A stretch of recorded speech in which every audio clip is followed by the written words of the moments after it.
إن في الجنة نهرا من لبن.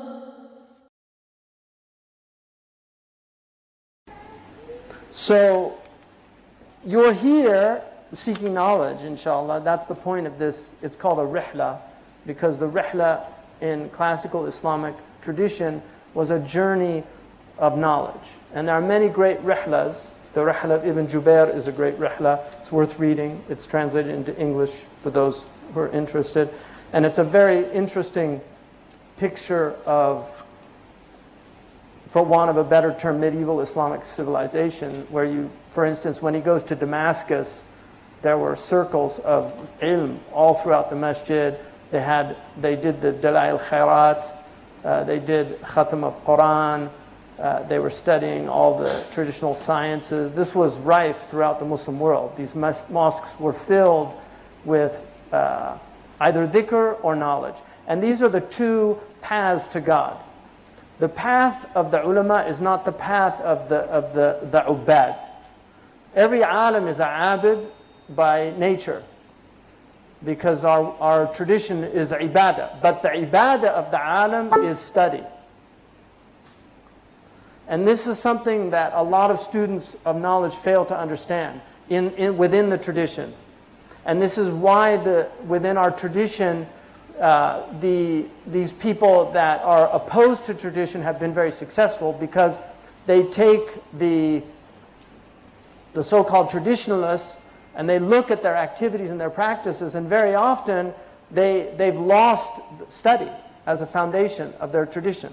They're more interested in doing mawalid or doing inshad, which is not the way of the ulama.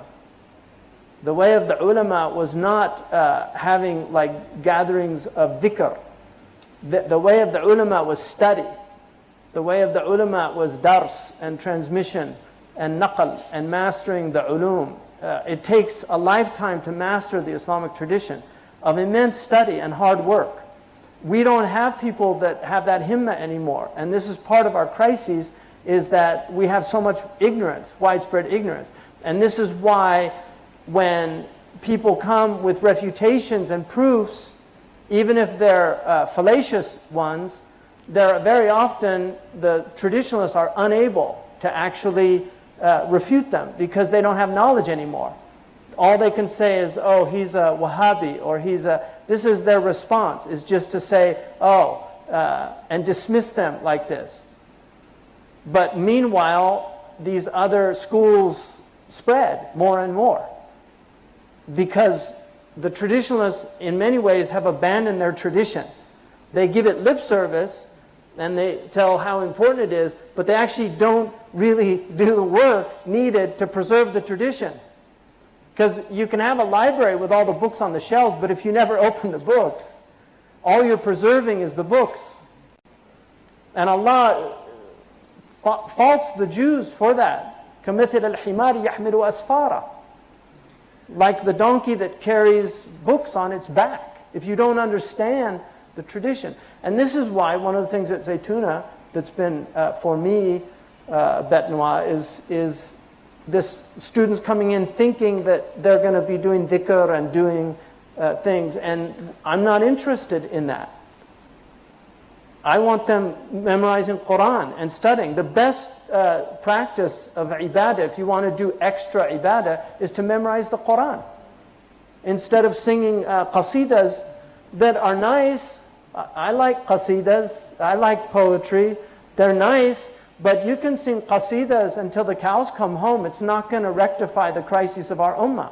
And the proof is, in many of the places where the worst calamities are happening, those places were filled with qasida singing and filled with mawalid. And that's the truth. And it didn't prevent these fitan from happening. This is this is a civilization of knowledge. This is the civilization of knowledge. Franz Rosenthal, the great Jewish Orientalist and historian, who was a world-class historian, he wrote a book called Knowledge Triumphant, arguing that he could not find any civilization in human history like the Islamic civilization, because this is a civilization, he said, that put the pursuit, the acquisition, the development and the transmission of knowledge at the forefront of its existence. Its very reason for existence was knowledge itself. And the Prophet ﷺ was a seeker of knowledge. He was a seeker of knowledge. Why was he up in the cave? What was he trying to do in the cave? He was trying to know reality. He wanted to know reality. كَانَ يَتَحَنَّثُ. And the Prophet ﷺ, what is the first commandment that he's given once that reality addresses him? اقرأ باسم ربك الذي خلق. Read in the name of your Lord.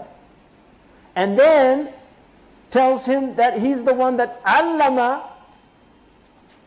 بالقلم. علم الإنسان ما لم يعلم. He taught with the pen, and he taught the human being what he didn't know. So at the very beginning of the revelation is read in the name of your Lord. Read. Who taught with the pen? He taught with the pen, and he taught man what he didn't know. And this is why the path of knowledge was the central path of our tradition. But not everybody is cut out for this path. Everybody has to do some suluk on the path of knowledge, and this is called fardul ayn, which is really what this rihla is about. But from amongst those who, and this is where you discover whether or not this is really your path. Once you learn your fard ayn, during that time, if you tasted a love for that knowledge and a desire to learn more, then you're going to want to set out on that path of the pursuit of knowledge. For those who don't have that, and there are many examples in the hadith, but always, almost always, the person that the Prophet permits the other path is nakira. Look in the hadith, and you will notice that, like for instance, the hadith of bin Busr, who says that Ata an-nabiyya rajulun, a man, nakira, a man came to the Prophet, and he said, Ya Rasulullah, قد كثرت علينا شرائع الإسلام فباب أتشبث به جامع. Give me some door that's comprehensive that I can do. And the Prophet ﷺ said, لا يزال لسانك رطبا بذكر الله. So he's saying, look, I can't learn all this stuff, it's too much. Give me something that I can do that will enable me to get to my Lord. And the Prophet ﷺ said, let your tongue always be moist with the dhikr of Allah. So that is a path, it's the path of ibadah. But فَقِيهٌ وَاحِدٌ أَشَدُّ عَلَى الشَّيْطَانِ مِنْ أَلْفِ عَابِدٍ.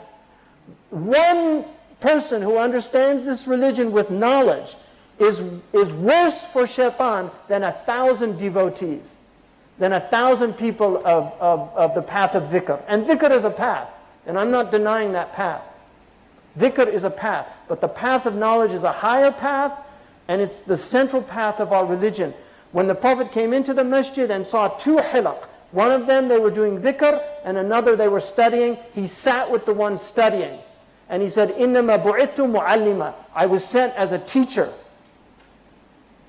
So if you want to know which circle your Prophet ﷺ is going to sit in, it's the one where people are learning, not where they're doing dhikr, saying Subhanallah, Alhamdulillah, La ilaha illallah, Wallahu Akbar. And those are good circles, and that's part of our religion.